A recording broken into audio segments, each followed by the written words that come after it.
Hello student, स्वागत है आप सभी का अपने YouTube channel bio study point पे। क्लास 11th की बायोलॉजी में चैप्टर नंबर 11 जिसमें फोटोसिंथेसिस इन हायर प्लांट्स का टॉपिक है और उसका आपको जो है एक वीडियो मिल चुका है और हम दूसरा वीडियो यहाँ पर पढ़ेंगे।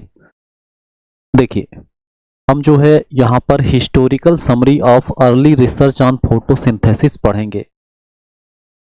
यानी फोटोसिंथेसिस पर जो शुरुआत में जो रिसर्चर्स हुए हैं उस रिसर्च के बारे में हमें पढ़ना है और साइंटिस्ट के बारे में पढ़ना है जिन्होंने रिसर्च करके फोटोसिंथेसिस में होने वाले प्रोसेस को बताया।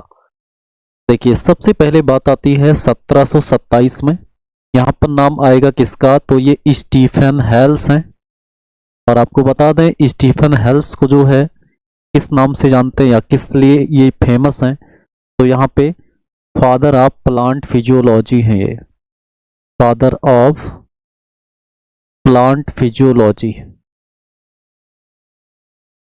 Plant physiology, plant physiology. यहाँ पे इन्होंने क्या बताया कि जो सनलाइट है, जो एयर है और जो ग्रीन लीव्स है, इसका इम्पोर्टेंट रोल होता है पौधे के नरिशमेंट में।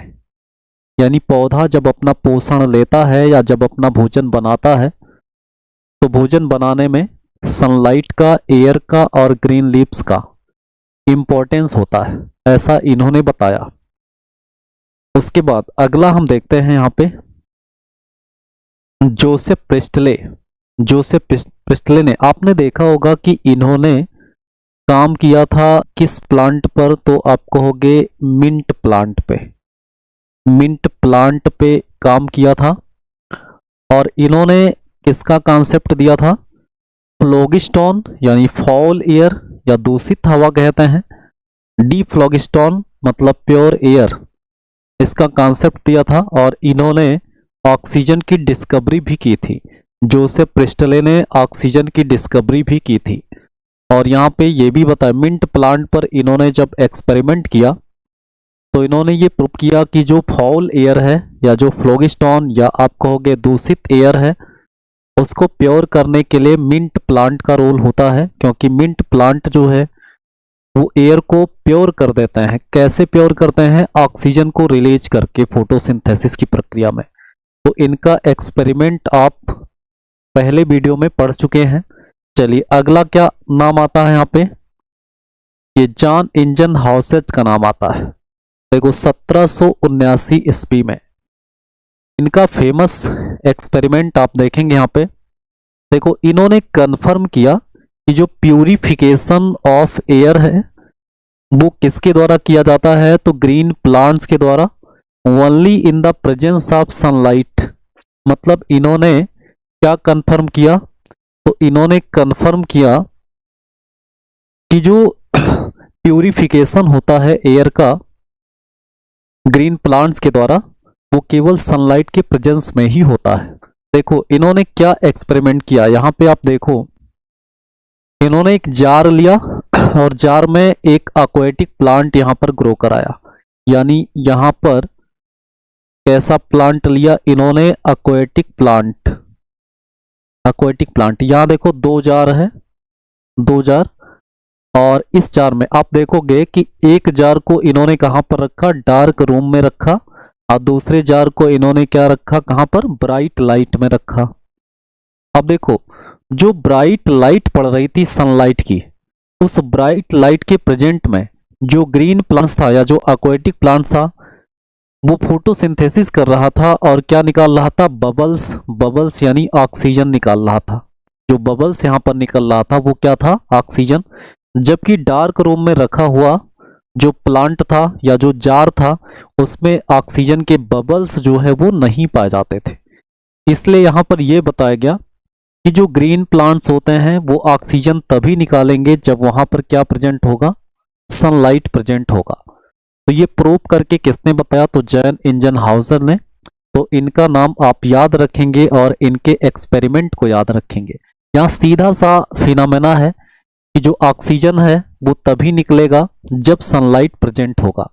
तो सनलाइट के प्रेजेंस में ही ग्रीन प्लांट क्या रिलीज करेंगे? ऑक्सीजन, क्योंकि सनलाइट के प्रेजेंस में ही फोटोसिंथेसिस होता है। जबकि दूसरा जो डार्क रूम में रखा गया जार था उसमें ऑक्सीजन के बबल्स नहीं मिलते थे, क्योंकि उन्हें सनलाइट नहीं मिलता था, इसलिए फोटोसिंथेसिस नहीं हो पाता था और ऑक्सीजन के बबल्स नहीं बनते थे। तो इनके एक्सपेरिमेंट को आपको समझना है। चलिए उसके बाद अगला क्या देखते हैं। देखो 1845 में वान मायर ने क्या प्रूव किया कि जो ग्रीन प्लांट होते हैं वो सोलर एनर्जी को कन्वर्ट कर देते हैं केमिकल एनर्जी में फोटोसिंथेसिस के दौरान। यानी वान मायर ने क्या बताया कि जो हरे पौधे होते हैं वो फोटोसिंथेसिस के दौरान सोलर एनर्जी को केमिकल एनर्जी में कन्वर्ट कर देते हैं। तो ये वान मायर ने बताया। उसके बाद अगला देखते हैं यहाँ पे जूलियस वान सैक्स। जूलियन वान सैक्स ने क्या डिमॉन्स्ट्रेट किया कि जो ग्रीन प्लांट होते हैं, जो ग्रीन पार्ट्स इन प्लांट, यानी पौधे में जो हरे भाग होते हैं वो हरे भाग क्या बनाते हैं या क्या प्रोड्यूस करते हैं? ग्लूकोज, जो स्टोर होता है किस फॉर्म में? स्टार्च के फॉर्म में। और स्टार्च जो है वो फर्स्ट विजिबल प्रोडक्ट है किसका? फोटोसिंथेसिस का। ये तो सिंपल सा फिनोमेना। आप क्या देखोगे, पौधे के ग्रीन पार्ट में ग्लूकोज बनेगा और वो ग्लूकोज इस फॉर्म में स्टोर होगा स्टार्च के फॉर्म में। और स्टार्च जो है वही क्या है? फर्स्ट विजिबल प्रोडक्ट है किसका? फोटोसिंथेसिस का। ऐसा बताया किसने? जूलियस वान सैक्स ने। अगला क्या देखते हैं यहाँ पे, देखिए इनका एक्सपेरिमेंट थोड़ा इंपॉर्टेंट है। आप देखोगे 1843 से 1909 के बीच का यहाँ पे आप देखोगे टाइम ड्यूरेशन। TW एंजलमैन, इन्होंने क्या डिस्कवर किया? Effect of different wavelength of light on photosynthesis. यानी फोटोसिंथेसिस पर जो अलग अलग वेवलेंथ की लाइट पड़ती है उस वेवलेंथ की लाइट का क्या प्रभाव पड़ेगा, मतलब कितने वेवलेंथ की लाइट का इफेक्ट फोटोसिंथेसिस पर ज्यादा पड़ेगा, या किस लाइट के प्रेजेंस में फोटोसिंथेसिस ज्यादा होगा और किस लाइट के प्रेजेंस में फोटोसिंथेसिस कम होगा। इसको डिमॉन्स्ट्रेट किया गया। कैसे किया गया? यहां पर आप देखो एंजलमैन ने क्या लिया, तो यहां पे क्लेडोफोरा एल्गा लिया, जो एक क्या है? ग्रीन एल्गा है जिसमें क्लोरोप्लास्ट पाया जाता है, क्लोरोप्लास्ट पाया जाता है और ये फोटोसिंथेसिस का काम करेगा। अब देखो यहां पर इन्होंने लाइट का सोर्स, आप देखो ये जो है ये लाइट का सोर्स यहां पर इन्होंने दिया और लाइट का सोर्स, और यहां पर क्या रखा इन्होंने? प्रिज्म। यहां पर क्या रखा इन्होंने? प्रिज्म रखा। ये प्रिज्म है।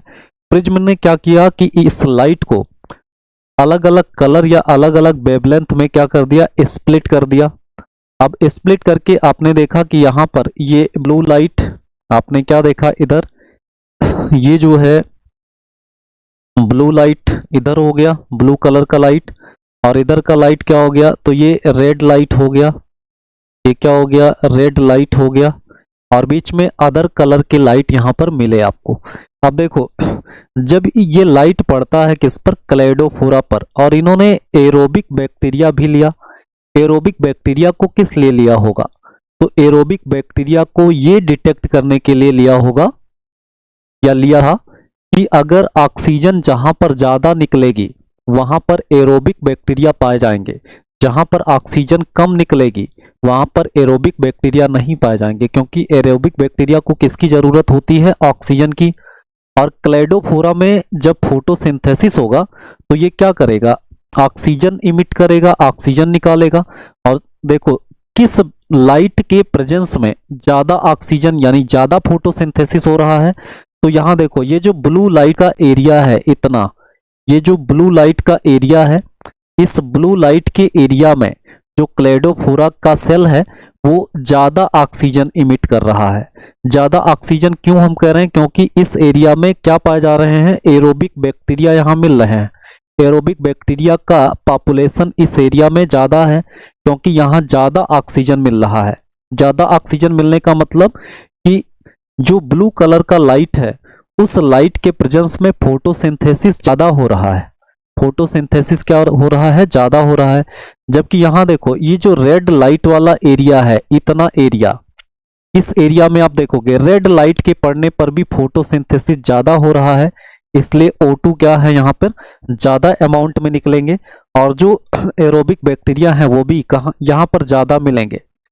मतलब आपको ये देखना है कि क्लेडोफोरा प्लांट में जिधर ब्लू लाइट है और जिधर रेड लाइट है उस तरफ फोटोसिंथेसिस ज्यादा हो रहा है, क्योंकि उस तरफ जो है ज्यादा अमाउंट में बैक्टीरिया इकट्ठा हो गए हैं ऑक्सीजन को लेने के लिए।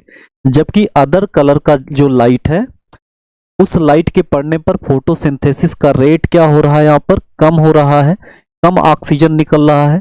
तो इसलिए यहाँ पर एरोबिक बैक्टीरिया का पॉपुलेशन इस लाइट वाले एरिया में क्या होता है, कम होता है।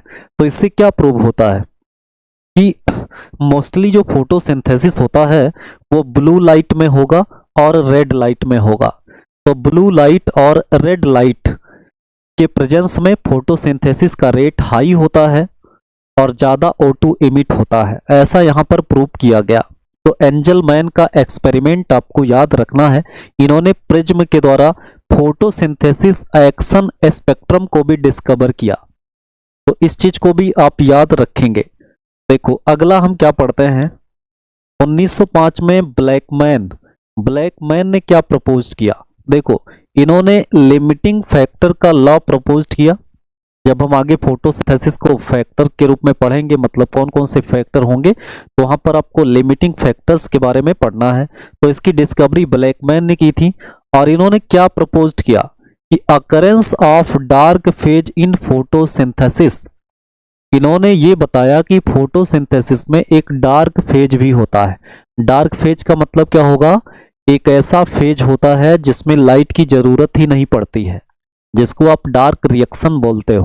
तो फोटोसिंथेसिस के डार्क रिएक्शन में लाइट की जरूरत नहीं पड़ती है, ऐसा किसने बताया, तो ब्लैकमैन ने बताया। चलिए उसके बाद यहाँ पे क्या आते हैं, कॉर्नेलियस वान नील आता है। देखो इन्होंने क्या बताया, on the basis of his studies, इन्होंने स्टडी किस पर किया, purple and green sulphur bacteria पर। और क्या डिमॉन्स्ट्रेट किया, क्या खोजा इन्होंने, तो इन्होंने ये खोजा कि जो फोटोसिंथेसिस है वो क्या है, एक लाइट डिपेंडेंट रिएक्शन है। फोटोसिंथेसिस एक प्रकाश पर निर्भर रहने वाला रिएक्शन है, जिसमें जो हाइड्रोजन होता है वो कहां से मिलता है, तो ऑक्सीडाइजेबल कंपाउंड के रिडक्शन से। देखो ऑक्सीडाइजेबल कंपाउंड से जो हाइड्रोजन होता है वो रिड्यूस करता है किसको, कार्बन डाइऑक्साइड को, और जिससे किसका निर्माण होता है, शुगर का।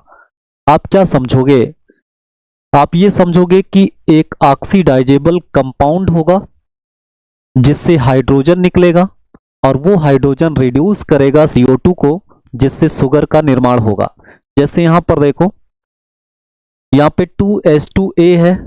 A मतलब क्या होता है यहाँ पर, तो ये A मतलब ऑक्सीडाइजेबल कंपाउंड होता है, और ये ऑक्सीडाइजेबल कंपाउंड अपना हाइड्रोजन किसको दे देगा, कार्बन डाइऑक्साइड को।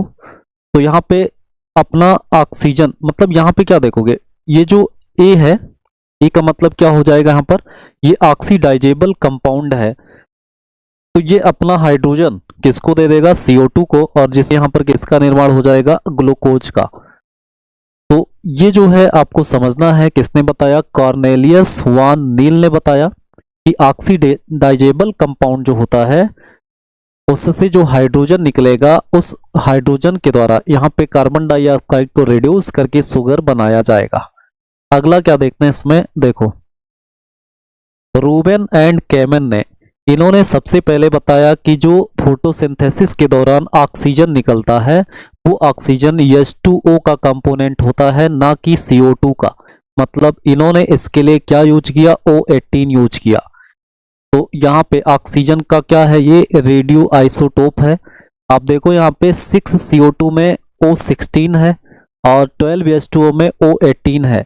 अब इसमें जब रिएक्शन हुआ तो यहाँ पे देखा गया कि जो ग्लूकोज बना, इस ग्लूकोज में O16 है, यानी ये वाला ऑक्सीजन किस में आया, ग्लूकोज में, जबकि यहाँ पर जो ऑक्सीजन इमिट हुआ उसमें O18 है। इसका मतलब कि O18 यहाँ वाटर मॉलिक्यूल से निकला और ये फोटोसिंथेसिस की प्रक्रिया में बाहर निकला। तो यहाँ पे फोटोसिंथेसिस में जो ऑक्सीजन निकलता है वो ऑक्सीजन किसका कंपोनेंट है, तो वो H2O का है। किसने प्रूव किया? र्यूबन और कैमन ने। और क्या यूज किया? O18 यूज किया। तो इस तरह से हमने जो है फोटोसिंथेसिस में जो अर्ली रिसर्चेस हुए हैं, अलग अलग साइंटिस्ट का अलग अलग डिमॉन्स्ट्रेशन, अलग अलग जो एक्सपेरिमेंट है, वो हमने इस वीडियो में पढ़ा। अगले वीडियो में हम फोटोसिंथेसिस कहाँ पर होता है, प्लांट के सेल में, क्लोरोप्लास्ट के अंदर कहाँ पर होगा, इन सारी चीजों को पढ़ेंगे।